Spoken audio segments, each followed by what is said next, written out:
ইমান আপনারা লিখছেন, ইমান খাঁটি হয় কিভাবে, বিশুদ্ধ হয় কিভাবে? তা একটা বাক্যে প্রকাশ করা যায় ইমানের পরিচর্যা। আপনি তো চাচ্ছেন ইমান তাজা থাকবে কেমনে, তাই না? সঠিক থাকবে কেমনে? তো ইমানের পরিচর্যা, আমরা কি এই ভাষাটা শুনেছি? ইমানের পরিচর্যা মনে হয় শুনেননি। আর একটা বলি, ইমানের নবায়ন।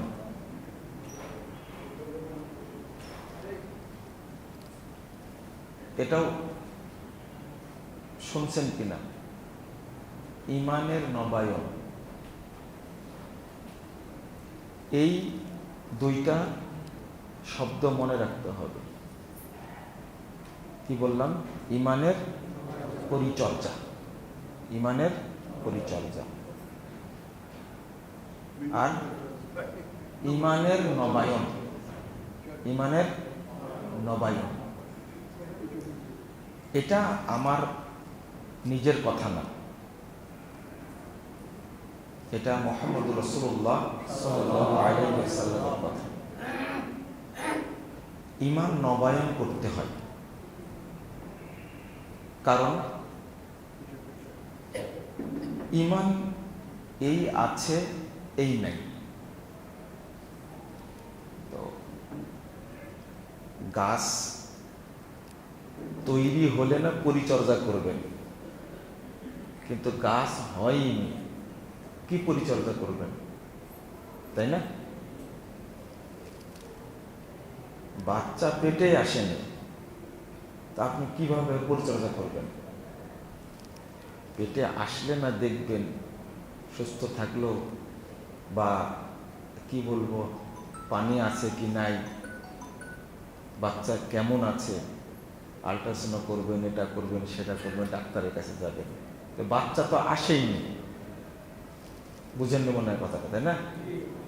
তারপরে জন্ম নেবেন, তারপরে আকিকা দিবেন। তো আগে ইমান থাকতে হবে, তারপরে কি পরিচর্যা। আমি বারবার বলি,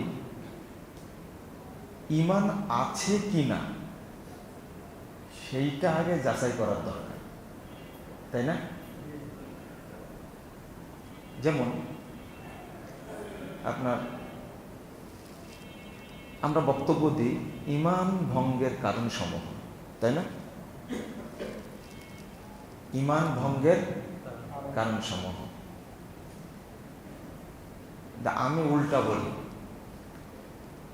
ইমান আছে কি না, কারণ ইমান থাকলেই তো ভাঙবে, তাই না? ইমান যদি না থাকলো ভাঙ্গার সম্ভাবনা আছে। যেমন যে কোনোদিন অজুই করেনি, তার অজু ভাঙবে? হ্যাঁ, সম্ভাবনা আছে? অজুই যে জীবনে করেনি, তার অজু ভাঙার সম্ভাবনা নেই। আগে দেখতে হবে ইমান আছে কি না, তারপরে সিয়াম যে রেখেছে তাকেই প্রশ্ন করা হবে সিয়াম কি কারণে ভঙ্গ হয়, তাই না? সিয়াম ভাঙলো কিনা। যে সিয়াম রাখেনি তাকে আপনি প্রশ্ন করবেন তোমার সিয়াম আছে না নাই, ও তো রাখেনি। তো আগে সন্ধান করতে হবে ইমান আছে কি না, তারপর যদি থাকে তাহলে এর পরিচর্যা। কেন পরিচর্যা করবেন? ইমান, আপনার ইমান আছে, ধরে নেন আমরা যারা মসজিদে আছি সবার কি ইমান আছে। আপনারা বলবেন ইমান না থাকলে কি এমনি নামাজ পড়লাম?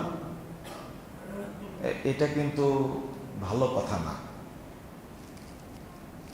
বলবেন ইমান না থাকলে কি এমনি হজ করেছি, ইমান না থাকলে কি এমনি মসজিদ তৈরি করেছি, মসজিদের সভাপতি এমনি হয়েছে। আপনি ইমান খুঁজতে আসছেন। একজন মুরব্বী আমাকে এভাবে বলেওছে কোনো জায়গায় আলোচনা করার পরে তিনি বলছেন, ইমান আছে কিনা এটা খোঁজ নিচ্ছেন কেন? কারণ 3 বার হজ করেছি, আমি মসজিদের সভাপতি, আপনি ইমানের খোঁজ নিতে আসছেন, এটা তো বলতেই পারি, তাই না? আপনাদেরও তো মনে হচ্ছে মুখে দাঁড়িয়ে রেখেছি, 50 বছর যাবত নামাজ পড়ি, আর ইমানের খোঁজ নিচ্ছে। আমি শান্তভাবে তাকে বললাম, আপনি তো হজ করেছেন 3 বার, কিন্তু রাসূল সাল্লাল্লাহু আলাইহি ওয়াসাল্লামের দাদা আব্দুল মুত্তালিব সারা জীবন হজ করেছে, সারা জীবন হজ করেছে, কাবার মুতাল্লি। আর আপনি মসজিদের সভাপতি, উনি ছিলেন কার মুতাল্লি? সারা পৃথিবী থেকে যত হাজি যেতেন তাদেরকে আপ্যায়ন করাতেন, খাওয়াতেন, কাবা ঘর পবিত্র রাখতেন, তওয়াফ করতেন, সাফা মারওয়া সাই করতেন। বলেন, আপনার চেয়ে বড় হাজি কে? বুঝেননি কথা আপনারা? আপনি বড় হাজি না আব্দুল মুত্তালিব বড় হাজি? তা আব্দুল মুত্তালিব আছে কোথায়? হ্যাঁ, জাহান্নামে। ভয় পাচ্ছেন কেন? কোথায় আছে? না জান্নাত দিয়ে দেন। তার ছেলে আবু তালেব আপনার চেয়ে কম সৎ ছিল? অত্যন্ত সম্ভ্রান্ত পরিবারের ফ্রেশ মানুষ, তার জীবনে কোনো খারাপ রেকর্ড নেই। আবু তালেব কাবার মুতাল্লি, যতদিন বেঁচে ছিল আবু তালেব ততদিন রাসূল সাল্লাল্লাহু আলাইহি ওয়াসাল্লামকে কেউ চোখ তুলে তাকাতে পারেনি। মারা যাওয়ার পরে নির্যাতিত হয়েছে সেই আবু তালেব। কোথায় আছে? জাহান্নামে। তো হজ কি কাজে লাগছে? আপনি হজের দাপট দেখাচ্ছেন কেন? সালাত সিয়াম প্রমাণ করে না লোকটা জান্নাতে যাবে। আগে প্রমাণ করতে হবে কি আছে? ঈমান আছে। তারপরে আপনার সালাত সিয়াম। যদি আপনি বলেন নামাজ পড়ার কারণে, হজ করার কারণে আমি ঈমানদার, যারা মাজার পূজা করে আপনার চেয়ে ওরা বেশি মুখলেস। মুখলেস মানে কি? আপনি হাত তুলে দোয়া করেন রাত্রিতে, জীবনে চোখের পানি পড়ে? তো ওদেরকে দেখেন কবরস্থানে গিয়ে যখন বাবার সামনে হাত তুলছে, কেঁদে, দাঁড়িয়ে, পাঞ্জাবি ভিজে, কত ইখলাস ভিতরে। ও বেশি বড় ইমানদার না আপনি ইমানদার? আপনার চোখে তো পানি আসে না। একজন লোক আমাকে বলছে যে আমার চোখ দিয়ে কোনো দিন পানি ঝরে না, অথচ ওই লোকটা কবরের সামনে দাঁড়ায় বাবাকে ডাকছে, এত ইখলাস ভিতরে, চোখ দিয়ে ঝরঝর করে পানি বের হচ্ছে। তো ও বড় ইমানদার না আপনি বড় ইমানদার? নাউযুবিল্লাহ, আস্তাগফিরুল্লাহ, আস্তাগফিরুল্লাহ। তাহলে এইগুলো দিয়ে প্রমাণ হয় না কে মুমিন। মনে থাকবে ইনশাআল্লাহ। তো আগে দেখতে হবে, আচ্ছা ঈমানটাকে চিনতে হবে। কি করতে হবে? জানতে হবে ঈমান সম্পর্কে। আরেকটা আলোচনা, ধরেন আমাদের ঈমান আছে, এই কথা থেকে তো অনেক দূরে চলে গেলাম, তাই না? ঈমান আছে। আমার প্রশ্ন, আপনার ঈমানটা পূর্ণ না অসম্পূর্ণ? ঈমান কামেল না ঈমান নাকিস? থাকার পরেও প্রশ্ন করছি আমরা, ঈমান পূর্ণ ঈমানদার আপনি নাকি অসম্পূর্ণ ঈমানদার, তাই না? তাহলে ঈমান কামেল, ঈমান নাকিস, এটাও দেখতে হবে আমার ঈমানের অবস্থাটা কি। আপনি নিজেই প্রমাণ যে আপনার ঈমানের অবস্থাটা কি। যে ঈমান মিথ্যা কথা আপনাকে ছাড়াতে পারে না, আপনি কি মনে করেন ওই ঈমান দ্বারা জান্নাতে ঢোকা যাবে? মনে হয়? তাহলে বোঝা গেল আপনার মধ্যে ঈমান থাকলেও বাল্ব আছে, এসি আছে, সব কিছু আছে, কিন্তু কি নাই?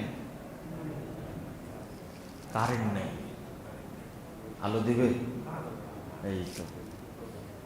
আপনি সালাত করছেন, সিয়াম পালন করছেন, হজ করছেন, কিন্তু কি ছাড়াই?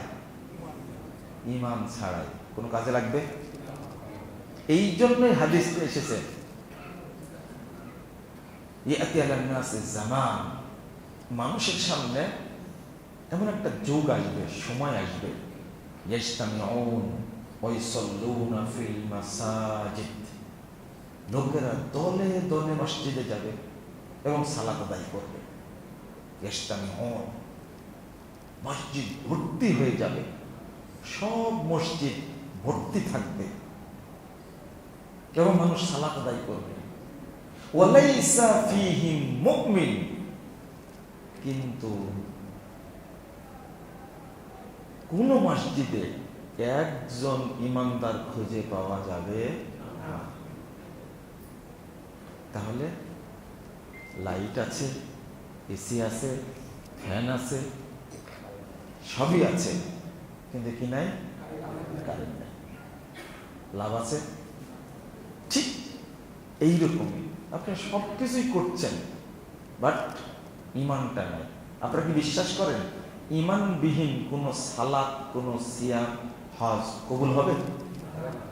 এই জন্য প্রত্যেকটি আমলের সাথে একটা কথা উল্লেখ করা হয়েছে। সেটা কি? যেমন আপনি মুয়াজ্জিনের আজানের জবাব দেবেন, আজানের কি জবাব দেবেন, মুয়াজ্জিনের আজানের জবাব দেবেন। ইমান ছাড়াই না, ইমান সহ। রাসূল সাল্লাল্লাহু আলাইহি ওয়াসাল্লাম বলছেন, হাত্তা ক্বালা লা ইলাহা ইল্লাল্লাহ, একবার শেষ পর্যন্ত লোকটি বলল মুয়াজ্জিনের সাথে কি লা ইলাহা ইল্লাল্লাহ মিন কলবি, অন্তর দিয়ে, আইমা ঈমানিন, ঈমানের সাথে বলল কথাগুলো, দাখালাল জান্নাহ, সে জান্নাতে প্রবেশ করল। ঈমান সহ যদি আপনি আজানের জবাব দেন, এই আমলের বিনিময়ে আল্লাহ আপনাকে জান্নাত দান করবেন। এটাও ঈমান সহ। এটা কি বড় কাজ? মুয়াজ্জিন বলছে, আপনিও বলছেন, এটা খুব বড় কাজ। এটা ওযুর পরের ফজিলত না, এটা কিন্তু আজানের পরে দোয়া পড়া এরও ফজিলত না। ফজিলত শুধু কতটুকু? জবাব শুধু দিয়েছে, জবাব দিয়েছে শুধু মিন কলবে। রাসূলুল্লাহ সাল্লাল্লাহু আলাইহি ওয়াসাল্লাম বলছেন, মান জা বিখামসিন জাহুন্না বিখামস মা ঈমানি বিঈমানি, পাঁচটা জিনিস যে করবে ঈমান সহ, আল্লাহ তাকে অবশ্যই জান্নাত দান করবে। পাঁচটা জিনিস কি কি? পাঁচটা জিনিস কি কি? আমি একটা জিনিস বুঝাতে চাচ্ছি, সব কাজ করবেন কিসের সাথে?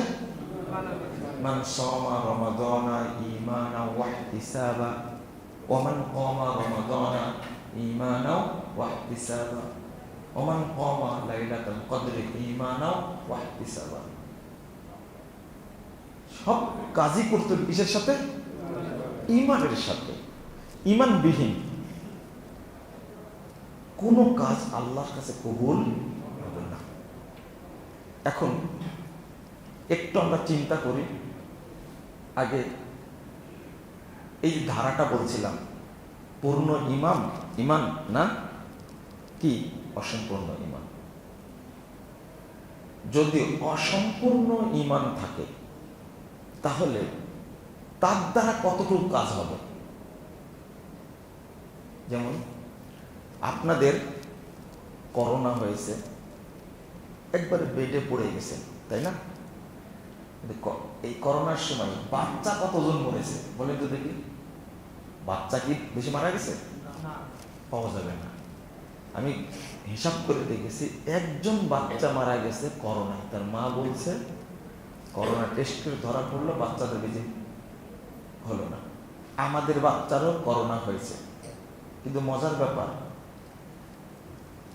যারা একটু বয়স হয়ে গেছে তারা করোনায় এমন ভাবে পড়ে গেছে, আর বেঁচে গেলে ওর জীবনে কিছু রেখে যায়নি, যার করোনা হয়েছে। এটা তো বুঝতে পারছেন আপনারা। কিন্তু বাচ্চারও করোনা হয়েছে, কিন্তু দৌড়াচ্ছে, খেলছে, ওকে কিন্তু কিছু করতে পারেনি। এর কারণ কি জানেন? কে বলতে পারে? এটা তো বলতে পারবেন আপনারা। এটা না বলতে পারেন, ইমান কিভাবে বুঝাবো? ওই বাচ্চাদের শরীরে অ্যান্টিবডি বেশি, করোনা ওকে দুর্বল করতে পারে। আর আপনি বয়স্ক হয়ে গেছেন, অ্যান্টিবডি কি কমে গেছে। ওই প্লাজমা লাগে কেন? বাঁচানোর জন্য। ওর অ্যান্টিবডি বেশি, তাই ওকে রোগ কিছু করতে পারে না। ওই যে ওই ভাষাটাই বলছিলাম যে ও রোগ প্রতিরোধ ক্ষমতা বাচ্চাদের বেশি, ওদের রোগ কম হয়। আপনার রোগ কি বেশি হয়। বেশি হয়েছে মানে কি? ডায়াবেটিস 20-এর কম কখনো নিচে আসে না। হার্টের সমস্যা, আপনার লিভারের সমস্যা, কিডনির সমস্যা, তারপরে কোলেস্টেরল এমন বাড়ছে, মাজা এমন ব্যথা, আর হাঁটুগুলো এত ব্যথা, মানে যত রোগ সব পাশা বেড়েছে। এত রোগ কি বাচ্চার আছে? না। তাহলে ঠিক এই উদাহরণটা মেনে নেবেন। যার ইমান যত শক্তিশালী, ওই ব্যক্তিকে পাপ থেকে ইমান তত হেফাজত করে। ইমান যদি শক্তিশালী হয়, তাহলে পাপ আপনাকে গ্রেফতার করতে পারবে না। ছোট্ট একটা কথা, একজন ব্যক্তি হাসান বসরি রাদিয়াল্লাহু আনহু, বিখ্যাত তাবেঈ, তাকে এসে বলছেন, আমি এত চেষ্টা করি তাহাজ্জুদ পড়ব, কিন্তু আমি তাহাজ্জুদ পড়তে পারি না, রাত্রে উঠতেই পারি না, এর কারণটা কি? তখন তিনি বলছেন, ও কারণ বুঝনি তুমি, তোমার পাপ তোমাকে গ্রেফতার করে রাখছে, এই জন্য তুমি রাত্রে জাগতে পারো না। তাহলে একটা প্রমাণ পেলেন আপনি, পাপ বেশি হওয়ার কারণে সে রাত্রে জাগতে পারে না। যত নফল ইবাদত আছে, সালাত যত নফল আছে, সবচেয়ে প্রিয় সালাত কোনটা? তাহাজ্জুদ। সেখানে সে উঠতে পারে না। একে বাধা দিচ্ছে কিসে? পাপে বাধা দিচ্ছে। তাহলে পাপ কত বড় ওটা পরে আলোচনা, কিন্তু এখানে দরকার ইমান আপনার যতটুকুই আছে ততটুকুকে নবায়ন করতে হবে। কি করতে হবে? নবায়ন। যেমন আজকের মাজলিসটা ইমান নবায়নের মাজলিস, আলহামদুলিল্লাহ। আমার অবশ্যই ভালো লাগে, অনেক ভালো লাগে যখন বাংলা দোয়ার, তারপর নাজির বাজার, বংশাল, শরীটুলা, মালিটুলা, এই মসজিদগুলো যখন এশার পরে আলোচনা করি, তখন আপনারা যে এত মুসল্লি উপস্থিত থাকেন, এটা যদি প্রতি সপ্তাহ হতো তাহলে আপনাদের জন্য যে কত ভালো হতো। এখানে না ঘুরে ঘুরে করেন, তাই বলেছে 8টা মসজিদ ঘুরে আসতে কয়দিন লাগবে বলেন তো? 2 মাস লাগবে। আমি সেটাই বলছি। ও তাই নাকি? মাশাআল্লাহ। প্রতি মঙ্গলবারে হলে আপনারা বসবেন। এটা ইমান নবায়নের একটা গুরুত্বপূর্ণ জায়গা। সাহাবীরা বলতেন, সহিহ বুখারীর মধ্যে এবার ওটা এসেছে, ইমাম বুখারী রাহিমাহুল্লাহ নিয়ে আসছেন 8 নম্বর হাদিসের আলোচনা অধ্যায় নিয়ে আসছেন, ইজলিস বিনা নুমিনু সাআহ, আসো আমাদের সাথে বসো, নুমিনু সাআহ, আমরা একটু টাইম ইমানকে নবায়ন করি। 5 নম্বর হাদিস মুস্তাদরাক হাকিমের মধ্যে এসেছে, রাসূলুল্লাহ সাল্লাল্লাহু আলাইহি ওয়াসাল্লাম বলছেন, ইন্নাল ঈমান ইয়াখলাক কামা ইয়াখলাকুস সাওব, ঈমান তোমাদের অন্তরে যেটা আছে সেটা জীর্ণ শীর্ণ হয়ে যায়, যেভাবে কাপড় ময়লা হয়ে যায়, ছিঁড়ে যায়, ঠিক ঈমানের অবস্থা এইরকম হয়ে যায়। ফাসআলুল্লাহ, আল্লাহর কাছে চাও, আইয়ুজাদ্দিদা ঈমানাকুম ফি কুলুবিকুম, আল্লাহ যেন তোমাদের ঈমানকে, তোমাদের অন্তরে যে ঈমান আছে এই ঈমানটাকে আল্লাহ যেন নবায়ন করে দেন, তাজদীদ করে দেন। তাহলে ঈমান নবায়নের জন্য কার কাছে চাইতে হবে? আল্লাহর কাছে চাইতে হবে। কারণ এই ঈমানে শিরিক ঢুকে যেতে পারে। কি ঢুকতে পারে? শিরিক থেকে নবায়নের জন্য একটা দোয়া আছে।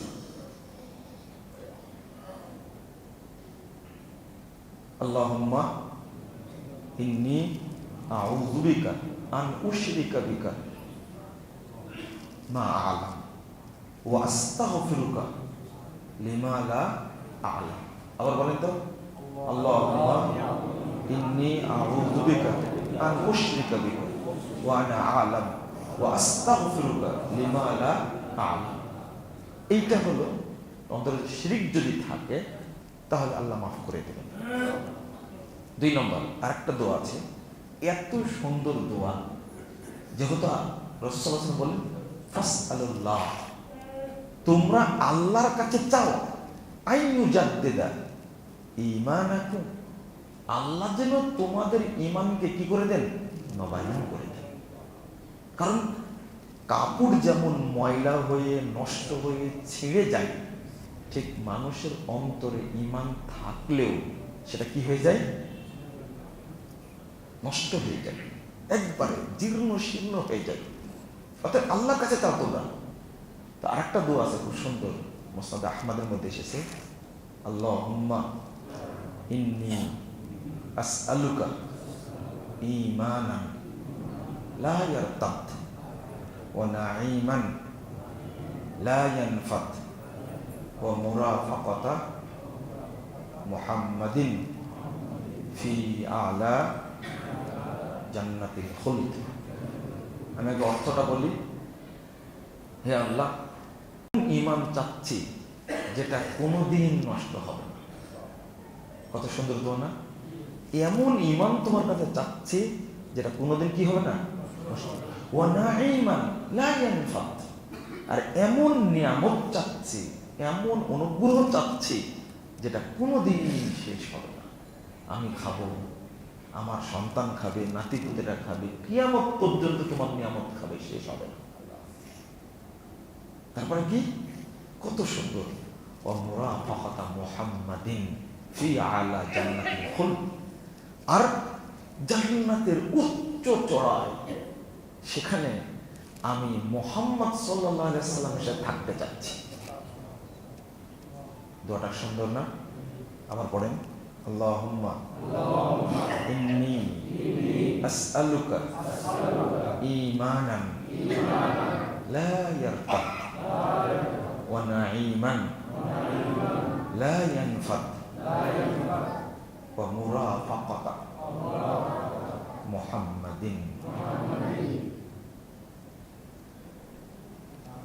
ফি আ'লা জান্নাতিল খুলদ। আল্লাহ যেন কবুল করেন। মানে মুহাম্মদুর রাসূলুল্লাহ সাল্লাল্লাহু আলাইহি ওয়াসাল্লামের সাথে জান্নাতে থাকার মতো এর চেয়ে বড় নিয়ামত আর কিছু হতে পারে না। আল্লাহ যেন আমাদের কবুল করেন। আমিন। সম্মানিত মুসল্লিবৃন্দ, ঈমান নবায়ন করার জন্য সাহায্য চাইতে হবে কার কাছে? আল্লাহর কাছে। আপনার 87 নম্বর হাদিস, তাবরানী কাবিরের মধ্যে হাদিসটি এসেছে। রাসূল সাল্লাল্লাহু আলাইহি ওয়াসাল্লাম বলছেন, ইন্নাল ঈমানা লা ইয়াখলাকু ফি জাওফি কুলুবিকুম কামা ইয়াখলাকু আত-তাওব ফাদলুল কুরআন ইউজাদ্দিদু ঈমানাকুম। বলছেন তোমাদের ভিতরে যে ঈমানটা আছে, এই ঈমানটা জীর্ণ শীর্ণ হয়ে যায়, একবার যেমন কাপড় জীর্ণ শীর্ণ হয়ে যায়। সুতরাং তোমরা বেশি বেশি কোরআন তেলাওয়াত করো, তাহলে তেলাওয়াত তোমাদের ঈমানকে নবায়ন করে দেবে। যে ব্যক্তি কোরআন তেলাওয়াত করবে তার ঈমানটা সবসময় কি হতে থাকবে? নবায়ন হতে থাকবে। নবায়ন। কেন করবেন নবায়ন? বললাম যে ইমান এই আছে এই নাই, এই আছে এই নাই। কিভাবে? মুসনাদের একটা হাকিমের মধ্যে একটা হাদিস আসছে, এই যে এখন যে আপনারা বসে আছেন, তাই না? এখন বসে আছেন, খুব ফজিলতপূর্ণ জায়গা, কিন্তু দুঃখের বিষয় হলো 1817 নম্বর হাদিসের মধ্যে এসেছে, রাসূল সাল্লাল্লাহু আলাইহি ওয়াসাল্লাম বলছেন, ইন্নাল্লাহা লা ইয়াকবালু দুআন মিন কলবিন গাফিলিন লাহিন। নিশ্চয় আল্লাহ অমনোযোগী অন্তরে, উদাসীন অন্তরে দোয়া ইবাদত কবুল করেন না। এই যে বসে আছেন আপনারা, এটা ইবাদত না? কিন্তু মনোযোগ নাই, কি নাই? মনোযোগ নাই। শুধু এতটুকু, আপনি জেনা করেননি, চুরি করেননি, সুদ খাননি, ঘুষ খাননি, এখানে বসে আছেন, কি নাই? শুধু মনোযোগ নাই, কবুল হবে না। মানে কি? মনোযোগ নাই, ঈমান নাই। মনোযোগ নাই, ঈমান নাই। বুঝতে পারলাম না মনে হয়, তাই না? ঈমান কেমন ভদ্র জিনিস চিন্তা করে, কত লজ্জাশীল, কত মর্যাদাবান। ঈমানের যে গাম্ভীর্যতা, ব্যক্তিত্ব, একটু ছোটখাটো কিছু হলেও নাই। বুঝাতে পারিনি মনে হয়, তাই না? তাহলে ঈমান নবায়ন দরকার আছে না নাই? কিভাবে নবায়ন করবেন তাহলে? শুধু তাই, রাসূলুল্লাহ সাল্লাল্লাহু আলাইহি ওয়াসাল্লাম বলছেন যে লাকলবু ইবনে আদম আশাদ্দু ইনকিলাবাম মিনাল কিদ্র। আদম সন্তানের অন্তর, ঈমানটা এত দ্রুত পরিবর্তনশীল, যেমন মহিলারা ভাত রান্না করে, বলক ওঠে না, কি বলেন? 1 সেকেন্ডে কয়বার উঠে বলেন তো দেখি? ভিডিও করবেন, গুনে আমাকে জানাবেন, আমি দেখেছি 1 সেকেন্ডে এতবার উঠে। আপনি পারবেন না, কোনো বিজ্ঞানী পারবে না। এটা বিজ্ঞানী পারলে এইটা রাসূল সাল্লাল্লাহু আলাইহি ওয়াসাল্লাম বলতেন না, কখনোই বলতেন না। আপনি চেষ্টা করে দেখেন। এই উদাহরণ দিচ্ছেন যে বলক যেভাবে উঠে, এর চেয়েও বেশি ঈমানটা পলায়ন পায়, দৌড়তে। এই আছে, এই নেই। ইমাম ইবনুল কাইয়্যিম রাহিমাহুল্লাহ তিনি বলছেন কি জানেন? উদাহরণ দিচ্ছেন যে ঈমান আর ইবলিস দুইটার মধ্যে উদাহরণ হলো ঈমান আর কি? ইবলিস। বুঝতে কি অসুবিধা হচ্ছে? মনোযোগ দিয়ে শুনেন। ঈমান আর ইবলিস এই দুটো উদাহরণ দিতে গিয়ে বলছেন যে একটা বাচ্চার হাতে গোস্তের টুকরা আছে। কিসের টুকরা? গোস্তের টুকরা, মাংসের টুকরা আছে। এখন একটা কুকুর মাংসটা নেবে। কখন নেবে বলেন তো? যখনই বাচ্চাটা অমনোযোগী হবে তখন নিয়ে কি? ঠিক ইবলিস মুমিনের ঈমান তখনই নিয়ে যায় যখন ও একটু অমনোযোগী হয়। এই জন্য রাসূল সাল্লাল্লাহু আলাইহি ওয়াসাল্লাম বাথরুম থেকে বের হওয়ার পরে বলতেন, গফরানা, আল্লাহ তোমার কাছে ক্ষমা চাচ্ছি, এই টাইমটা তোমাকে স্মরণ করতে পারিনি। কিন্তু বলে ঢুকেছেন একটা কথা, বিসমিল্লাহি আল্লাহুম্মা ইন্নী আউযু বিকা মিনাল খুবুজি ওয়াল খাবাস। এটা বলে ঢুকেছেন, তাহলে তো ক্ষমা চাওয়ার কিছু থাকে না। কিন্তু যখন বের হচ্ছেন তখন আল্লাহর কাছে ক্ষমা চাচ্ছেন, গফরানা, এই টাইমটা তোমাকে স্মরণ করতে পারিনি। দেখেন, ইবলিস শয়তান থেকে পানা চেয়েছেন, চেয়ে ঢুকছেন, এরপরেও বের হয়ে বলছেন কি? গফরানা, আল্লাহ তোমার কাছে ক্ষমা চাচ্ছে, আমাকে মাফ করে দেবো, এই টাইমটা স্মরণ করতে পারিনি।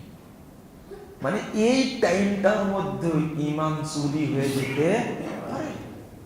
যেমন আমাদের অধিকাংশ মুসল্লির সালাত ইবলিস চুরি করে, ইখতিলাস বলা হয়েছে হাদিসে। এটা হরণ করে নাই, ঈমান হরণ করে। আর ওই বংশাল মসজিদে কত জুমার আগের জমা খুতবা দিয়েছিলাম, মনে আছে কি জানি না। এখন আমাদের মুরব্বী আওলাদ চাচা বলছেন, তুমি যেভাবে শয়তানের বর্ণনা দিলে এই শয়তান তাড়াবে কখন? সেদিন সারাক্ষণই বলেছেন এই কথা। তো ইবলিস যদি আপনার ঈমানের পিছনে লাগে তাহলে আর অন্য কারো দরকার আছে? হ্যাঁ, অন্য কারো দরকার নেই। কিন্তু আল্লাহ কত দয়াবান, কত বড় রহমান, সুবহানাল্লাহি ওয়া বিহামদিহি। আল্লাহ আপনার ঈমানটাকে নবায়ন করে দেন। সহিহ মুসলিম হাদিসে আসছে, ইউসবিহুর রাজুলু মুমিনান ওয়া ইউমসি কাফিরান আও ইউসবিহু কাফিরান ওয়া ইউমসি মুমিনান। বান্দা সকালে মুমিন থাকে, বিকেলে কি হয়ে যায়? কাফের। অথবা বিকেলে কাফের, সকালে কি মুমিন। অনেক টাইম পাওয়া গেল তাও। কিন্তু আগের হাদিসটা যেটা, এই আছে এই নেই, এই আছে এই নেই, ঈমান। তাহলে ঈমানকে আপনি কেন পরিচর্যা করবেন না? ঈমানকে পাহারা দিতে হবে। কি করতে হবে? পাহারা দিতে হবে, সারাক্ষণ পাহারা দিতে হবে ঈমানকে, সারাক্ষণ। তার একটা বড় মন্ত্র হলো লা ইলাহা ইল্লাল্লাহ। বলতে থাকবেন লা ইলাহা ইল্লাল্লাহ, সুবহানাল্লাহি আলহামদুলিল্লাহি ওয়া লা ইলাহা ইল্লাল্লাহ আল্লাহু আকবার। এই দুটার যে ফজিলত, আচ্ছা আজকের ফজিলত বলার কথা না, আজকে শুধু বিরুদ্ধে বলার কথা, যেন পাহারা দিতে পারেন। ওই যে বললাম অ্যান্টিবডি দরকার। আপনি 50 বছর যাবত 60 বছর যাবত ঈমান পোষণ করেন, খুব জোরালো ভাবে বলছেন, অথচ আজ পর্যন্ত সিগারেটটা ছাড়াতে পারেনি আপনার ঈমান। আপনার ঈমান এতটাই শক্তিশালী, 60 বছর যাবত এখনো সিগারেট ছাড়াতে পারেনি। তাহলে ওই ঈমান যারা নাকি জাহান্নামের আগুন নিয়ে ভাবেন আপনি, তাই না? যে ঈমান আপনাকে ফজরের সালাতে মসজিদে নিয়ে আসতে পারে না, ওই ঈমান আপনাকে কবরে আযাব ঠেকাবে? আপনাকে কে বলেছে? ঈমান থাকলেও বিশ্বাস করতে আছে, বিশ্বাস করতে আছে, কিন্তু ওই ঈমান দিয়ে কোনো কাজ হবে কি? আপনি 70 বছর বয়স হয়েছে, আপনি কতবার শুনছেন টাকনোর নিচে প্যান্ট পরা যাবে না। এখনো অফিসে যান, যখন টাকনোর নিচে প্যান্টটা থাকে, তো ওই ঈমান, যে ঈমান টাকনোর নিচের এই অংশটা কাটাতে পারেনি, ওই ঈমান আপনাকে জাহান্নাম পার করে দেবে। জাহান্নাম পার হয়ে কোথায় যেতে হবে? জান্নাতে যেতে হবে। এটা তো জানেন। জাহান্নাম পার হয়ে কি, তো এইটাই তো পার করতে পারেননি আপনি। বুঝলেন মনে হয় কথাটা? এটাই পার করতে পারেননি আপনি, জাহান্নাম পার করবে কি করে? এই হলো আপনার ঈমানের ছেঁচড়া অবস্থা। ভোল্টেজ নাই, এসি চলবে না, বাল্ব চলবে না, কারেন্ট আছে মেনে নিলাম, কিন্তু কত হাজার ভোল্টের এখানে, এটা এই বিদ্যুৎটা কত হাজার বলেন, আপনারা বলেন কত হাজার? হ্যাঁ, অবশ্যই এটা 11,000 ভোল্টের উপরে। 220 না, না 220 দ্বারা এগুলো চলবে? 440 উপরে। এটা বুঝি, কিন্তু অত বললে হবে না। 220 সাধারণ একটা মেশিন চলে না। 11,000 ভোল্টেজে চালান হবে, কিন্তু আপনার ঈমানটা 11,000 ভোল্টে বিদ্যুৎ চলতে পারে, কিন্তু ওই পাওয়ার দিয়ে জান্নাতে যাওয়া যাবে না। আপনার ঈমানের পাওয়ার থাকতে হবে লক্ষ কোটি গুণ বেশি, তবেই জান্নাত। আল্লাহ যেন বোঝার তৌফিক দান করেন। এখন যেটা ছোট্ট কথা, যেটা হলো একটু আমরা বুঝে নিব। আল্লাহ বলছেন ওমান ইয়াকফুরু বিল ঈমান ফাকাদ হাবিতা আমালুহু। যে ঈমানের সাথে কুফরি করে তার আমল কি হয়ে যায়? নষ্ট হয়ে যায়। ওয়া হুয়া ফিল আখিরাতি মিনাল খাসিরিন। আল্লাহ পরকালে তাকে ক্ষতিগ্রস্তদের অন্তর্ভুক্ত করে দেবেন। সে ক্ষতিগ্রস্তদের মধ্যে কি অন্তর্ভুক্ত হয়ে যাবে। একটা বলেছি, মনোযোগ নাই, কি নাই? ঈমান নাই। 2, রাসূল সাল্লাল্লাহু আলাইহি ওয়াসাল্লাম বলছেন আল হায়া ওয়াল ইয়ু কুরিনা জামিআ শুবাতুম মিনাল ঈমান। 2000 27 নম্বর হাদিস তিরমিজির মধ্যে এসেছে, লজ্জা এবং অল্প কথা ঈমানের অংশ। লজ্জা এবং অল্প কথা ঈমানের অংশ। ওয়াল বাযাহু ওয়াল বায়ানু শুবাতুম মিনান নিফাক। আর অশ্লীল ভাষা প্রয়োগ করা, মুখ দিয়ে খারাপ ভাষা বের হয়, এটা হলো মুনাফিকের লক্ষণ। মুখ দিয়ে কি খারাপ ভাষা বের করবে। আপনার ওয়াইফকে খারাপ ভাষা বলে, আপনার ড্রাইভারকে খারাপ ভাষা বলে, রিক্সাওয়ালাকে খারাপ ভাষা বলে, যতই অন্যায় করুক না কেন, মুহাম্মদুর রাসূলুল্লাহ সাল্লাল্লাহু আলাইহি সাল্লাম সাহাবা কেরাম কখনো মুখ দিয়ে খারাপ ভাষা ব্যবহার করেছেন? কোন রেকর্ড আছে? এতটুকু বলেছেন, মুরনি মুরনি আমাকে নির্দেশ দেন, আজরিবু না পাবো, আমি তার হাতটা কেটে নেব। সবচেয়ে শক্ত কথা এটাই সাহাবীদের। আপনার কথা মানে না, শুধু আমাকে নির্দেশ দেন, ঘাড় কেটে দেব। এর চেয়ে শক্ত কথা নাই। কিন্তু কথাটা হক ছিল। আমাদের খবর ফাঁস করে দেয়, ওকে রেখে দিব? তো আপনার মুখ দিয়ে এত খারাপ কথা বের হয় কেন? আপনার ওয়াইফকে জিজ্ঞেস করলে প্রমাণ পাবো। আপনার ওয়াইফ বলবে আমার হাজব্যান্ডের মুখ কত খারাপ। বলেন তো, নিফাক ভিতরে থাকলে ঈমান থাকে? হ্যাঁ, বিশ্বাস করেন আপনি? আপনি বললেন যে ঈমান আমার আছে। এই যে এখন শুরু হয়েছে, এই কয়েক মিনিট যেটা বলবো আপনাকে এই লোডটা নিতে হবে আজকে। বল ভাইয়া, কিছুই করেননি আপনি, শুধু বক বক করেন। কি করেন? বক বক। এত কথা বলেন আপনি। কথা বলছে, অফিসার সাহেব কথা বলতে বলতে বলছে যে আমি একটু কথা বেশি বলি। কত বড় বেহায়া চিন্তা করেন। কথা বেশি বলা কি ক্রেডিট এটা? ও যে মুনাফিক ভুলেই গেছে। বেশি কথা বলা কি? যে বেশি কথা বলবে, মান কাসুরা কালামুহু কাসুরা কিসবুহু, যে বেশি কথা বলবে বেশি মিথ্যা কথা বলবে। এটা তো হাদিস, আপনি যাবেন কোথায়? যে মিথ্যা বলে সে কি মুমিন না মুনাফিক? মুনাফিক। শুধু বক বক করে তাই কি ঈমান নাই? বুঝেননি মনে হয় কথাটা? বক বক করে তাই কি নেই? আপনি ড্রাইভারকে এমন একটা কথা বললেন। আর একটা জিনিস, এটা ভুলে যাবো, চট করে কথাটা এখানে বলে দিই। এখানে উত্তর দিবেন আপনারা আমার কাছে, একবার অন্তর থেকে বলবেন। আপনারা এখানে যারা বসে আছেন, কার মনে হয় আমি মনে হয় মুনাফিক, আমি মনে হয় মুনাফিক হয়ে গেছি? এরকম কি কারো মনে হয়েছে? সত্যটা বলবেন, কিন্তু আগেই বলেছি মসজিদ এটা মনে হয়।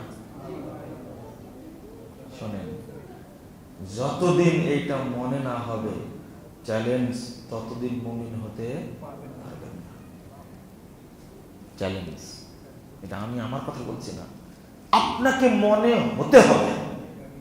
12টা 5 ওয়াক্ত হয়েছে, জহরের 2টা বেজে গেল, তাও জহর করতে পারলাম না, মাত্র 4 রাকাত ফরজ। আমি মনে মুনাফিক হয়ে গেছি, এটা তো ঠিক হলো না। এশা শেষ হয়ে গেল 9টায়, এসে এত রাত্রিতে এশা, তাও কাজ আমার শেষ হয়নি, আমি জামাতে যেতে পারলাম না, মনে হয় আমি মুনাফিক হয়ে গেছি। যদি এটা আপনার মনে না জাগে, আপনি মুমিন হতে পারবেন না, প্রশ্নই আসে না। এটা মনে করতে হবে। ড্রাইভারকে গালি দিলেন, ছি ছি ছি, এটা বলার তো দরকার ছিল না, আমি মনে হয় মুনাফিক হয়ে গেছি, অন্তর মনে হয় মুনাফিকে ভর্তি হয়েছে, না এটা বললাম কেন? না বললে তো পারতাম। কথা বুঝতে পারলেন? কাজের বুয়া এটা অন্যায় করেছে, কথাটা এত খারাপ কথা বলে ফেললাম। ছোট লোকের বাচ্চা, বাড়িতে খেতে পারছ না, এখানে তোকে নিয়ে আসছি, খেতে দিচ্ছি, এই কথাটা কিন্তু মনে রাখবে মরা পর্যন্ত। বলে ফেললাম, মনে হয় আমি মুনাফিক হয়ে গেছি। মুমিনের মুখ দিয়ে এই ধরনের কথা বের হতে, যদি এটা না ভাবেন, কিয়ামত পর্যন্ত যদি আপনার বয়স হয়, আপনি মুমিন হতে পারবেন না। কেন বলছি? যদি ওমর রাদিয়াল্লাহু আনহুর মতো একজন সাহাবী, তিনি যদি নিজেকে মুনাফিক মনে করেন, আপনার জন্য কি জান্নাত রেডি নাকি? আপনি কি সাহাবী? আপনি কি খলিফা? আপনি কি জান্নাতি? 48 নম্বর হাদিস সহিহ বুখারীর মধ্যে ইমাম বুখারী রাহিমাহুল্লাহ একটা অধ্যায় নিয়ে আসছেন।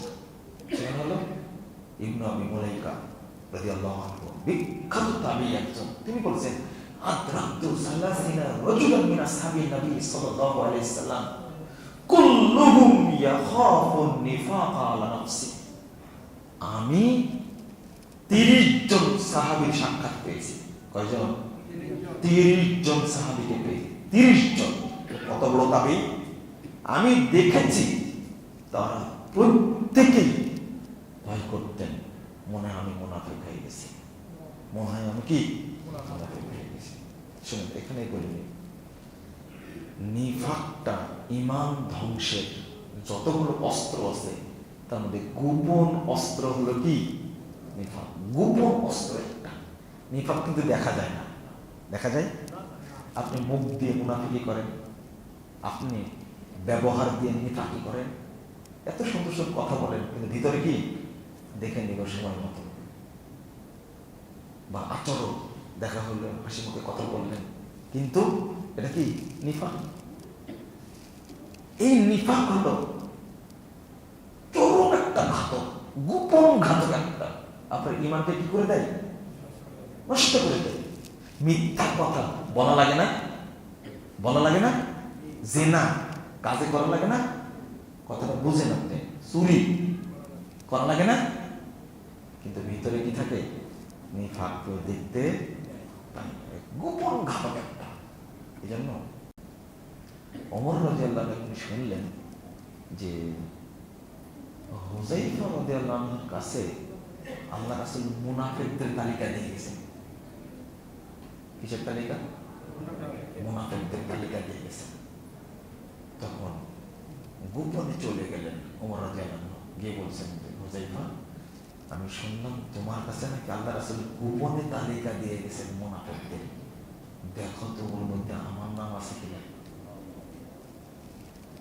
হুযায়ফা রাদিয়াল্লাহু আনহু শুধু হাসেন, কিছু বলেন না। মাত্র 13 জন বা 15 জন, কয়জন? 13 বা 15 জনের তালিকা। এ দেখতে কি 10 দিন লাগবে? হুযায়ফা কি আমার মতো কি একবারে হাবাগুবা? তার নামগুলো মুখস্থ নাই, কিন্তু বলেন না। আবার একদিন গেছেন, হুযায়ফা তুমি তো বললে না, বলো না। হয়তো আল্লাহ রাসূল লজ্জায়, কারণ তার শ্বশুর আমি, হয়তো আল্লাহ রাসূল লজ্জা আমাকে বলতে পারেনি, কিন্তু তালিকা দিয়ে গেছি তোমাকে, গোপন করলেন কেন? বুঝলেন কথা? যুক্তি তো ঠিক আছে, গোপন করলেন কেন? বলেন না। কিন্তু একদিন এক জানাজায়, নাম শোনেন না, একজন সাহাবী মারা গেছেন। সাহাবী বলছি আমি, মারা গেছেন। ওই জানাজায় খলিফাতুল মুমিনিন ওমর রাদিয়াল্লাহু আনহু হাজির। তাহলে অন্য সাহাবীরা হাজির না? ওই জানাজায় হুযায়ফাও হাজির রাদিয়াল্লাহু, তিনি উপস্থিত। এখন হুযায়ফা রাদিয়াল্লাহু আনহু ডাকছেন, তাআল ইয়া আমিরাল মুমিনিন, এদিকে আসেন। কাছে ডেকে নিয়ে বলছেন, ইন্নাহু মিন উলাইক, কানে কানে বলছেন, এই মৃত ওদের একজন। বুঝেননি কথা? শোনেন শোনেন, তাহলে এই লোকটা সম্পর্কে কি ধারণা করবেন? যার জানাজায় খলিফা উপস্থিত হয়েছেন, বড় বড় সাহাবী উপস্থিত হয়েছেন, যিনি জানেন এ মুনাফিক, তিনিও কি উপস্থিত? তাহলে কত ব্যক্তিত্ব সম্পন্ন ব্যক্তি, কত মর্যাদার ব্যক্তি। মনে বুঝলেন না আপনারা? বুঝলেন কথাটা কি? লোকটা তাহলে কেমন হতে পারে, যার জানাজায় খলিফা হাজির হয়েছেন, সিনিয়র সাহাবীরা হাজির হয়েছেন, এবং যিনি জানেন তিনি মুনাফিক, তিনিও কি হাজির হয়েছেন। মানে তিনি বুঝছেন এর জানাজায় উপস্থিত না হলে মানুষ গালিগালাজ করবে, নিন্দা করবে। হুযায়ফা কত বড় পণ্ডিত হয়েছে, তার জানাজায় গেল না। বুঝেননি কথা? এরকম ভাবে তো জানাজায় জান আপনারা, তাই না? অনেকেই জান। হুযায়ফা রাদিয়াল্লাহু আনহু ঠেলাই পড়ে নিজেও গেছেন জানাজায় উপস্থিত। তিনি নিশ্চিত জানেন এ কি কি মুনাফিক। নাম দিয়ে গেছেন কে? ফাইনাল না সেমিফাইনাল? ফাইনাল। মুনাফিকেতে কোনো সন্দেহ। তাহলে আপনার কি অবস্থা বলেন তো দেখি, আমার কি অবস্থা বলেন তো দেখি। বোঝাতে পারলাম না মনে হয়, তাই না? আপনার চেহারা দেখতে কত সুন্দর, সাহাবী তো না আপনি, তাই না? তাবেঈ তো না আপনি, তাবেঈ তো না আপনি। আমার আপনার কি অবস্থা? এইভাবে মুনাফিক ঘাতক একটা রোগ, মনে করবেন। কিন্তু দেখেন ঘটনা কি, যখন বলেছে ইন্নাহু মিন উলাইক, হে খলিফা এ কিন্তু তাদের একজন, বলা মাত্রই তাকে নিয়ে ওমর রাদিয়াল্লাহু আনহু চিন্তা নাই। এবার ওমর রাদিয়াল্লাহু বলছেন নাশাদতুল্লাহ আনা মিনহুম, হুযায়ফা আজকে তোমাকে ছাড়া হবে না, আল্লাহ কসম দিয়ে বলছি, বলো আমি তাদের একজন কিনা।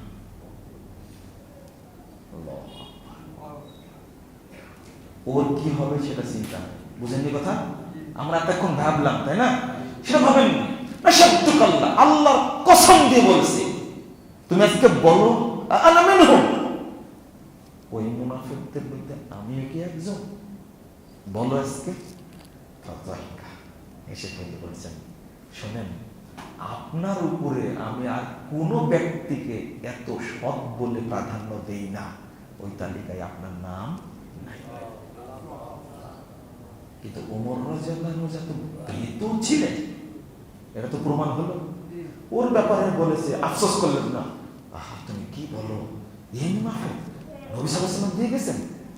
কারণ হুযায়ফা মিথ্যা কথা বলবে না, আফসোসের কিছু নাই। চিন্তা কার? আল্লাহ কসম দিয়ে তোমাকে বলছি, তুমি বলো আমি এই তালিকায় আছি কিনা। আনা মিনহুম, আমি কি তাদের একজন? লা হাওলা ওয়ালা কুওয়াতা ইল্লা বিল্লাহ। কিয়ামতের মাঠে আমাদের কি হবে, আমাদের কি হবে? আল্লাহুম্মা ইন্না আউযু বিকা মিনান নিফাক, বলেন আমিন, বলেন আল্লাহুম্মা ইন্না নাউযু বিকা মিনান নিফাক ওয়া শিরকি ওয়াল কুফর। এটা হাদিসে আসছে, এইভাবে দোয়া আসছে। আল্লাহর কাছে বলবেন, আল্লাহ আমি শিরক থেকে, কুফর থেকে, নিফাক থেকে তোমার কাছে পরিত্রাণ চাই, বলেন আমিন।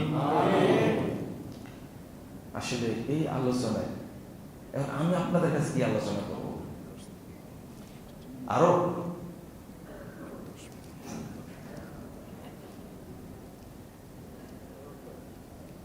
তো আমার কয়েক মিনিট টাইম বাড়া দিছে, আপনারা রাজি তো?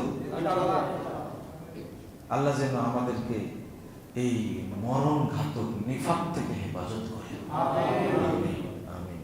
অথচ সেই ওমর রাদিয়াল্লাহু আনহু কত মর্যাদাবান সাহাবী, সুবহানাল্লাহ, কত মর্যাদা। আল্লাহ রাসূল তার কাছেই বলছেন, আমি জান্নাত, আমি আজকে জান্নাতে ঢুকেছিলাম, দেখলাম